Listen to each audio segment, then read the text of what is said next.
Hindi ko rin maintindihan ang ugali ni Senator Risa Ontiveros, and I do not appreciate, ano yung sinabi niya? I do not appreciate this kind of behavior and attitude. Madam Chair, noong 2016, tumatakbo si Senator Risa Ontiveros na senator, nakailang talo na siya. So, Dalawa, Madam Chair. okay, dalawa. Natatakot siya sa pangatlong talo niya, kaya pumunta siya sa Davao. Humingi siya ng tulong. Tinulungan siya ng isang kagawad ng Davao na ngayon hindi na siya sinusuportahan. Another example of politicizing the budget of the government. Ito pong sinabi ni Senator Risa Ontiveros na at the proper time she'll make a motion to lodge the budget, the requested budget of the OVP to the other agencies. Let me just quote Senator Risa during the Akbayan Congress.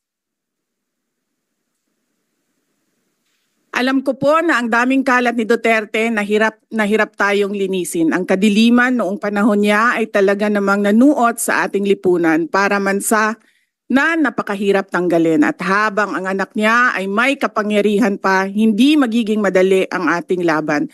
While VP Sara is in power, the threat of a full-blown Duterte comeback is still a very real and present danger. For one, they are supported by one major superpower, China. So that is an example of politicizing the budget of the government. May we request, Madam Chair, that Senator Risa Ontiveros repeat the last question? I will certainly, if you request, Madam Chair, repeat my question dahil walang kinalaman sa kasasabi lang ng VP ngayon. Alam nating lahat na miyembro ng iba't ibang partido, yung speeches natin sa ating mga kamiyembro sa mga party congresses ay hiwalay na event dito sa budget debates. So, I really take exception dun sa sinabi ni VP na rebuttal iyan dahil halimbawa ito sa politicizing. In fact, wala akong tinanong tungkol sa China o kahit sino pa mang ibang bansa dito sa budget hearing na to. I am asking about yung national budget na ipapasa natin sa Kongreso para sa bansang Pilipinas sa taong 2025. At ang pangalawang at huling tanong ko sa ngayon, before I make at the proper time, propose an amendment which may or may not be accepted by the chair and by the colleagues para nga mas i-align ang mga kaperahan natin lalo na't masikip ang fiscal space natin dun sa mga appropriate programs sa appropriate agencies na malayang-malaya ang OVP makipag-partner sa kanila tulad ng sino pang opisina sa executive. Ang tanong ko po ay ilang mga libro ng isang kaibigan ay bibilihin at i-distribute at ano, if the VP could tell us more about the contents ng librong ito. Madam Chair. Madam Chair, the book is not for sale. We only pay for the publication of the book. And we will send Senator Ontiveros a copy so that she will know what is the content of the book. Oh, this question is not only for me, Madam Chair, para rin para sa mga kasama dito sa budget hearing. Baka ilang araw pa bago mapadala at mabasa ko, which I certainly will. But I am asking a question bilang isang mambabatas sa head of agency ng isang opisina sa executive dito sa budget hearing na to. Simpleng tanong. Tell us more about the book, isang kaibigan, at ilang kopya nito ang bibilihin ng gobyerno sa halagang 10 milyong piso at i-distribute sa kasama ng mga bags sa 1 million learners sa remote communities. Madam Chair. Madam Chair, this is an example of politicizing the budget hearing through the questions of a senator.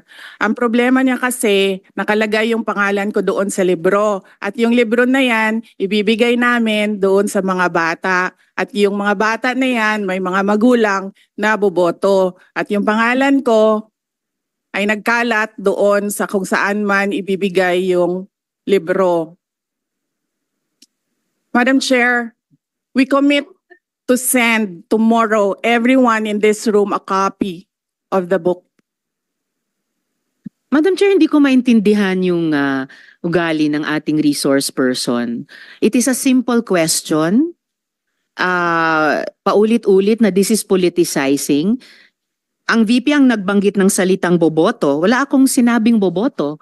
I'm simply asking, hindi ko ma-imagine we're making so much trouble, so much fuss about a 10 million peso item na itinatanong ko lang simpleng, what is the book about? At ilang kopya ang bibilihin ng gobyerno sa halagang 10 milyong piso at i-distribute. I don't appreciate this kind of attitude, Madam Chair. Usually, ang resource persons natin ay nagbibigay ng parehong institutional courtesy sa legislature na ibinibigay natin sa executive. I don't appreciate this kind of attitude. Tolentino, do you have Madam Chair? Madam Chair. Yes, Madam Chair. Hindi ko rin maintindihan ang ugali ni Senator Risa Ontiveros, and I do not appreciate, ano yung sinabi niya? I do not appreciate this kind of behavior and attitude. Madam Chair, noong 2016, tumatakbo si Senator Risa Ontiveros na senator, nakailang talo na siya. So, Dalawa, Madam Chair. okay, dalawa. Natatakot siya sa pangatlong talo niya, kaya pumunta siya sa Davao. Humingi siya ng tulong.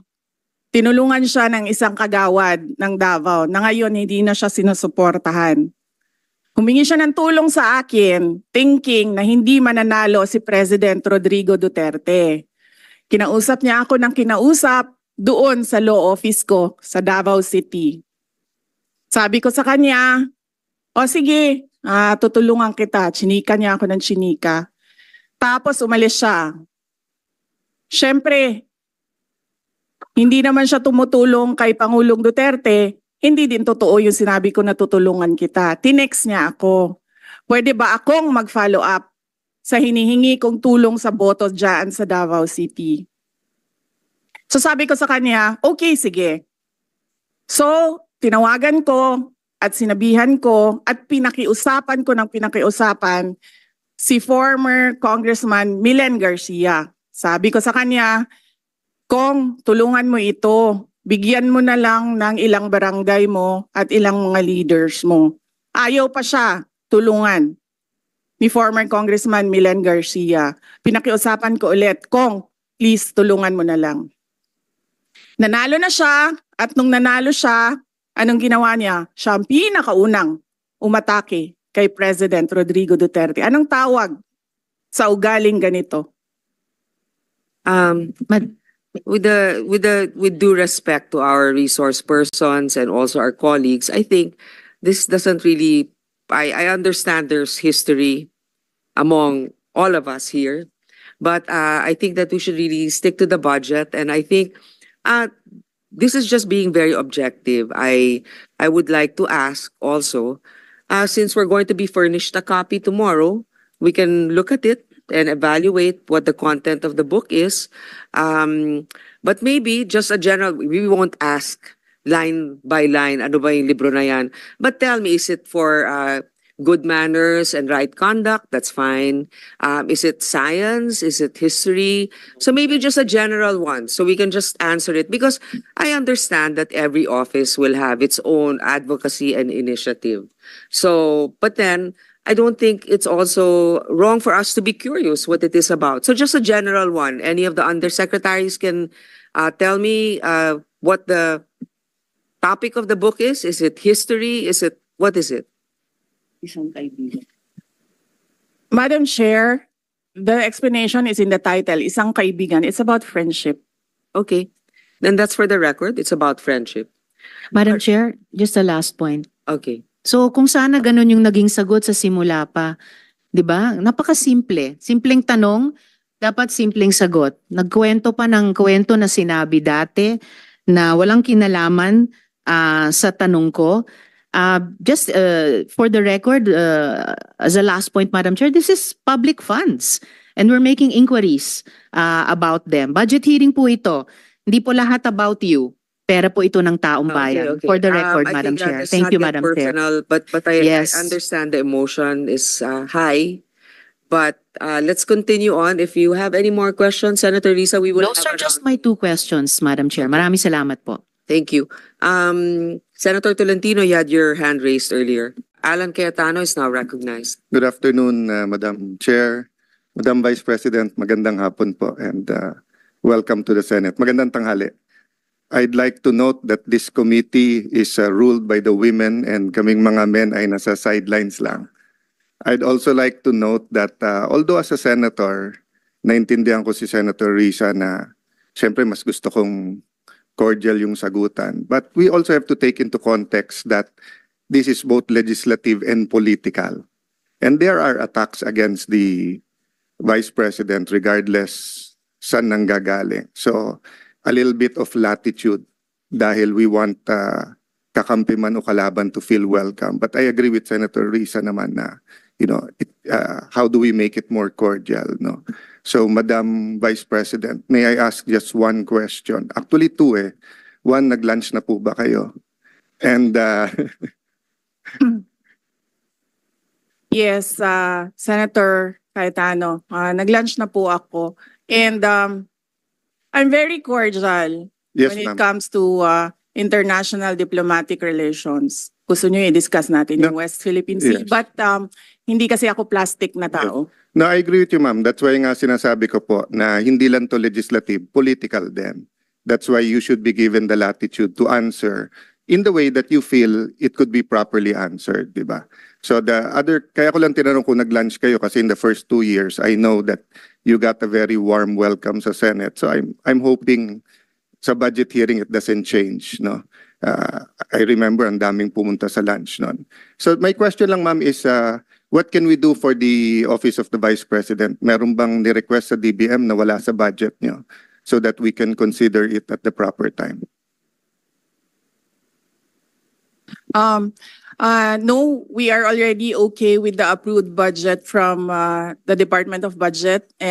The approved proposed budget in the NEP from the Department of Budget and Management. And we leave it up to members of Congress to decide on the budget. Thank you. Thank you, Madam Chair. Thank you to the Office of the Vice President.